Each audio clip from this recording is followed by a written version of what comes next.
досуңуз экөөңүздөр аябай бир өзгөчө сүйлөшүп турган экенсиздер. Бул досум, өзүмдүн досум да бул 7 тубандан чогулган достор жакшы экен да. Бул көптөн бери мурун тааныбайт элек да бири-бириздичи. Бул 7 тубандан чогултуп, бул ынтымакка келген аябай жакшы экен бул. Бир жумадан бери сбордо жүрөбүз. Оюн жакшы өтүп атат бул. Бул оюн жакшы экен. Досум Жалал Абадтанмын. Жалал Абадтан болот. Сиз Оштон болосуз. Мен Оштон боламын. Оштон дагы дос таапсыз. Буга чейин да болгон да, туурабы? Жакшы экен. Кыял айтсаңыз, Рустам Тыналиев менен буга чейин бир командада ойноп көргөнсүзбү?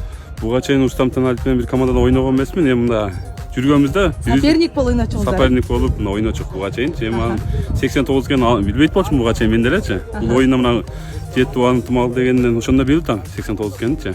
Буга чейин билчү эмесмин. Бул муундар аралык оюн өзүңүздөрдүн тең тушуңуздарды таап берип, ким канча жашта экенин бардыгын билгенге бир мүмкүнчүлүк болду окшойт, Өтө мүмкүнчүлүк болду. Аке үкө деп жүргөндүн баары табышты да бүгүн дос болупчу. Мурун билбей аке ини десе аны дос деп таанышты бири-бирине. Жакшы экен. Оюн талаасы сиздер үчүн кандай өттү 85-жылкы муундар менен? Эми кандай десем, жакшы өттү оюн. Сонун өттү. Байкелер талашып тартышпай эң ынтымактуу оюн өттү.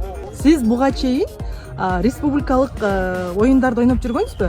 Жок, ойногон эмес. Биринчи жолу келип атам. Биринчи жолу, жакшы. Райондордо ойночумун. Жакшы экен. Ийгиликтер болсун анда. Мындан ары дагы сизди оюн талаасынан көрөлү. Кыял чоң рахмат анда. Кийинки оюндарга ийгиликтерди каалайбыз. Сизге да рахмат, чоң рахмат ушундай. Кишиңизге ийгилик болсун, мындан ары дагы чоң ийгиликтер болуп ушундай. Эл кызматында.